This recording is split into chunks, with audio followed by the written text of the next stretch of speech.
Quand tu vois une femme et puis tu gardes son image dans ta tête et tu vas te masturber, même si tu ne l'as pas fait physiquement avec elle, dans ton esprit tu l'as fait réellement et Dieu le considère comme un adultère, comme un péché.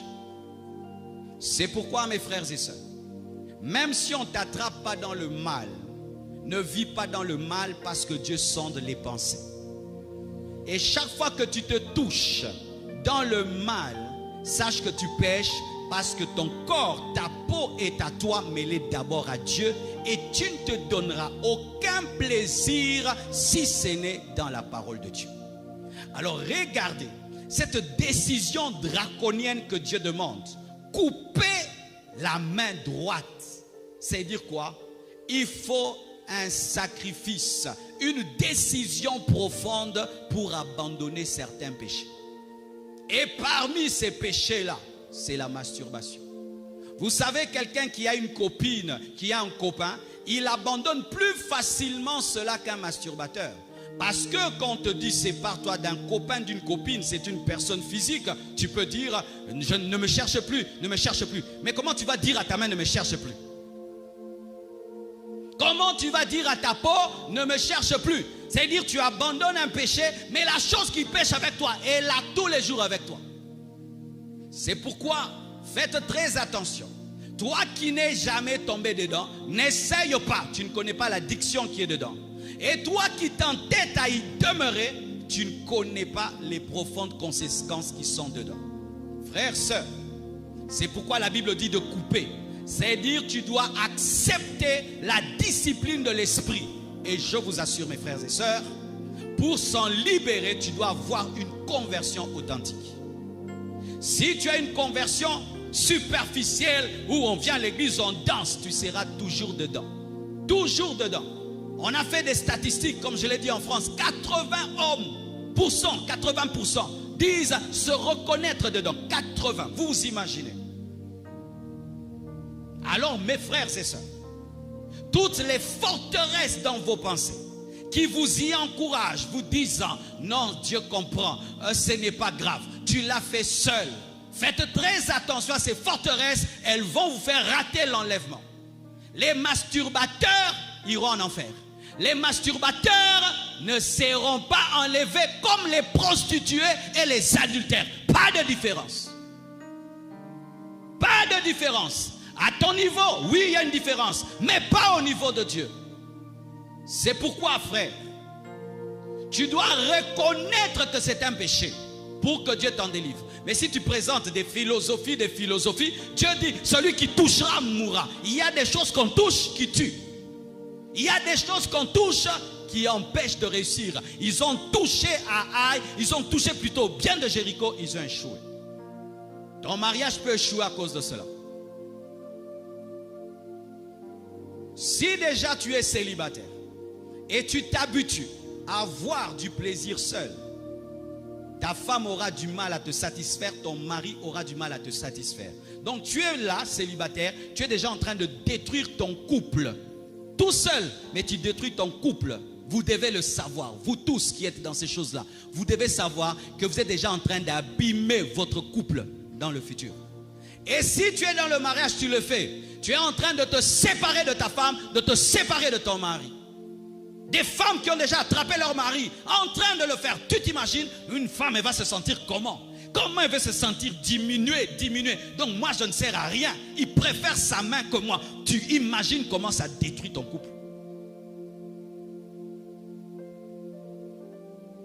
Et sachez que lorsque vous le faites, vous ouvrez une porte au monde des esprits mauvais. Parce que le diable rôde autour de nous cherchant qui dévorer. Et la masturbation est l'une des portes. Et quand tu te masturbes, voici ce que tu ne sais pas, c'est que tu libères ta force. Et les puissances des ténèbres la recueillent. C'est pourquoi quand tu te masturbes, imagine un démon autour de toi. Avec un gobelet. Ou avec un panier d'offrandes. C'est une offrande que tu donnes au diable. C'est une offrande que tu donnes à Satan. C'est une offrande que tu donnes à l'esprit de femme de nuit et de mari de nuit. Pourquoi? Parce que quand tu le fais, tu ouvres une porte à des pensées impures. Et ces pensées impures attirent des esprits impurs. C'est pourquoi souvent ceux qui sont dans la masturbation ont souvent aussi des femmes de nuit et des maris de nuit. Et quand maintenant tu as des femmes de nuit et des maris de nuit, ça va entrer dans ton couple, ça va amener le divorce, ça va amener la frigidité, ça va amener l'impuissance, ça va amener la stérilité.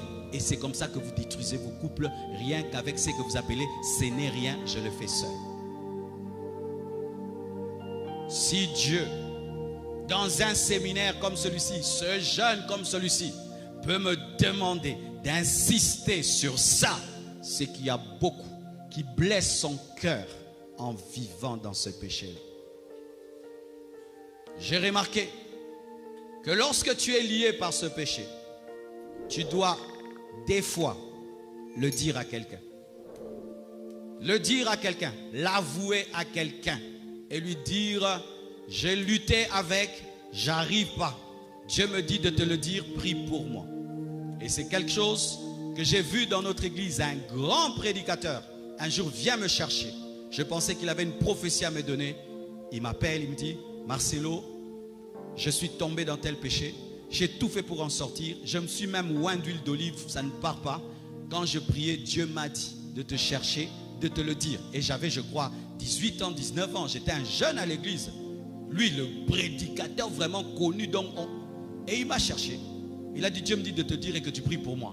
Et il s'est agenouillé devant moi. J'avais même peur de toucher sa tête. Je ne pense même pas que j'ai pu toucher sa tête. J'ai fait une prière rapide parce que j'étais dérangé. Et il est parti. Et un jour, il passe à l'église. J'étais en train d'entonner les cantiques. Et il passait comme ça. Il m'a fait ça. C'était notre code entre nous deux. Et je ne le dirai jamais à personne. Je ne citerai son nom jamais. Parce que j'ai respecté cet homme de Dieu-là.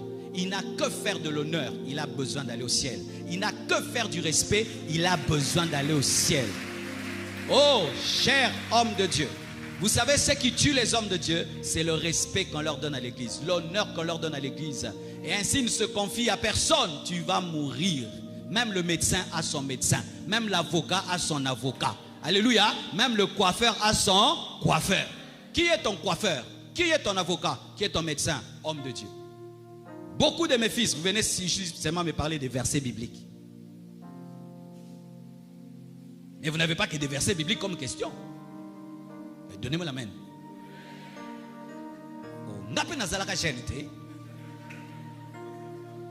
Vous venez seulement, pasteur, alors j'ai vu le ciel ouvert. Mais il y a d'autres choses qui s'ouvrent, tu n'en parles pas. Ah oui. Et sachez que moi, je ne suis pas le pasteur des parfaits. Hein. Les gens qui me connaissent vraiment, ils le savent. Beaucoup de gens ont une fausse image de moi, que Marcelo, si tu crains Dieu, il t'aime. Si tu as des défauts, il te jette. Jamais. Je respecte beaucoup les personnes qui se révèlent telles qu'elles sont. Parce que ce sont elles les vrais chrétiens. Les vrais chrétiens. Frère, tu as un problème pareil. Peut-être tu n'auras pas le temps d'entrer dans mon bureau. Tu peux même en parler à un de tes amis. Tu lui dis, non frère, prie pour moi. Je me suis battu dans le secret, ça n'arrive pas. Ça ne part pas. Parce que certains péchés, pour te quitter, il faut que tu puisses humilier Satan qui veut que tu caches. Parce que certains péchés ont la force que quand c'est caché. Le jour seulement que tu dis, la puissance s'en va. Mais si tu caches, tu vas cacher jusqu'à ta mort. Et on va te chercher au ciel. Tu es vraiment dans l'enfer, là où le feu est bleu. Au milieu là. Parce que toute ta vie chrétienne, tu étais dedans. Tu étais dedans. Et maintenant imagine que toute ta vie chrétienne, tu es dedans. Et nous, on suppose que tu crains Dieu. Alors imagine, samedi, tu es tombé dedans. Mais nous, dimanche, maintenant, il y a beaucoup de démons qui tombent ici. Beaucoup de gens qui ont des démons qui tombent ici. Et puis on te dit, frère, viens poser les mains. Toi-même, tu sais ce que tu as fait samedi. Mais est-ce que tu vas dire, hé, tu vas seulement venir. Au nom de Jésus. Au nom de Jésus. Au nom de Jésus. Au nom de Jésus.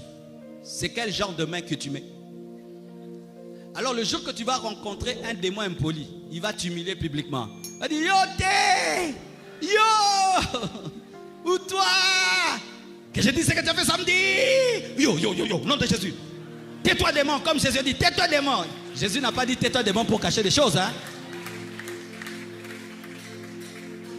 Et aussi, tu es infecté et tu vas à l'hôpital. Tu seras davantage infecté. C'est pourquoi les médecins se protègent eux-mêmes pour ne pas recevoir les microbes de leurs patients. Mais toi-même, tu as des choses et tu t'exposes. Tu vas recevoir d'autres microbes et des nouveaux démons qui vont entrer dans ta vie. Mes frères, ne jouez pas avec cela. Lorsque dans un pays libre comme la France, on fait balader un micro et 56% des femmes disent qu'elles sont dedans, 80% elles sont dedans, et 80% d'hommes sont dedans. Peut-être qu'au Congo, on ne sait pas si on fait balader, ce sera comment. Mais nous, on va seulement fuir, on ne va pas répondre. Donc le baptême, oh, ma question de question de.